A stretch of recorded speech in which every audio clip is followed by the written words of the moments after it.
pajero, ya kopi, ya rokok, ya rokok, pajero, ya kopi, ya rokok, ya rokok, pajero, ya kopi, ya rokok, ya rokok, pajero, ya kopi, ya rokok, ya rokok, pajero, ya kopi, ya rokok, pajero, ya kopi, ya rokok, ya rondok, ya pajero, ya kopi, ya rokok, ya rondok, pajero, ya kopi, ya rokok, ya rondok, pajero, ya kopi, ya rokok, ya rondok.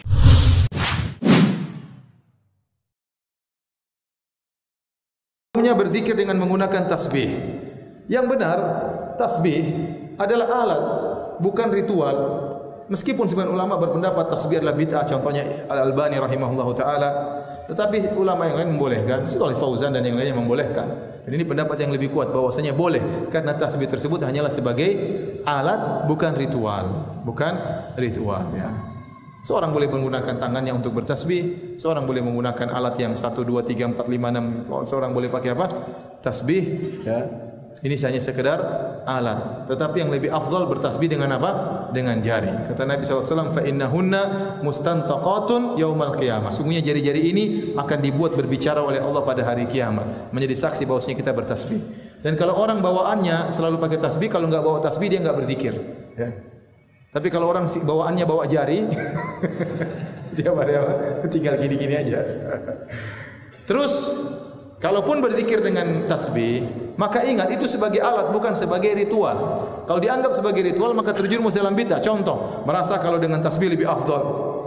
Apalagi sebagian orang tasbihnya diinapkan di kuburan wali fulan. Ini kejadian. Ada yang menitip, Kak, bayar sekian untuk diinapkan di kuburan wali fulan sehingga tasbihnya menjadi apa? Afdal. Ada yang jual tasbih dengan mahal, katanya ini tasbih dari kapal Nabi Nuh. Kurang ajar kapal Nabi Nuh dirusak jadikan tasbih. Ada seperti itu, ya. Terus tasbih yang penting bisa buat ngitung, enggak usah besar-besar. Ada tasbih yang besar-besar begini, besar-besar. Saya pernah lihat tasbih besar-besar, saya bilang, "Mbak, ada yang lebih besar?" "Enggak, ini yang terbesar," katanya. Besar-besar gimana tasbihnya? Subhanallah, subhanallah, subhanallah. Buat gini bisa masukin kantong, keluar gitu, maksud tasbih kecil-kecil aja. Yang penting ringkalan 100 misalnya, ya. Penting 100 untuk itu, enggak jadi masalah untuk mempermudah apa? Menghitung. Jadi ingat kalau pakai tasbih jangan riya. Jangan apa? Riya, dan jangan niru-niru para biksu Buddha, ya. Kemudian pakai di apa? Di kalung, enggak. Jadi tasbih itu hanya sekedar alat. Ya, jangan dijadikan apa? Ritual. Kalau dijadikan ritual maka terjerumus dalam bid'ah. Tapi hanya sebagai alat hitung maka enggak jadi masalah. Kemudian yang kedua, pertanyaan kedua tadi apa? Hukum menggunakan tasbih, Ustaz, setelah sholat. Tasbih maksudnya biji tasbih, ya? Mungkin, Ustaz. Jadi kalau yang diinginkan bertasbihnya sendiri membaca subhanallah, ya itu nggak ada masalah, itu hal yang disyariatkan. Tapi kalau yang dimaksud biji tasbih, itu dari hal yang ada silang pendapat di tengah para ulama. Ada yang mengatakan itu bid'ah, ada yang mengatakan itu makruh. Iya. Dan hadits-hadits yang menjelaskan tentang Nabi menghitung dengan biji tasbih, itu semuanya haditsnya lemah, tidak ada yang kuat.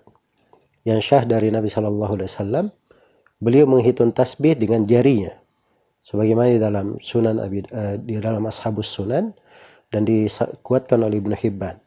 Karena Nabi SAW ya'kilu tasbih biyadi. Adalah Nabi SAW menghitung tasbih dengan tangannya. Menghitung tasbih dengan tangannya. Iya. Begitu tuntunan dari Nabi SAW lebih bagus untuk dikerjakan. Tapi kalau dia menghitung tasbih menggunakan biji tasbih atau menggunakan hitungan-hitungan tasbih itu, iya. Kalau dia berada di lingkungan masyarakat yang biasa memakainya, yaitu mungkin kalau dikatakan makruh, mungkin nggak ada masalah. Mungkin dikatakan boleh, mungkin kadang pendapat ada sudut ininya. Ya, tapi yang sunnahnya Nabi, dia menghitung pakai tangan itu lebih bagus untuk dia amalkan. Semoga Allah memberi taufik pada semuanya.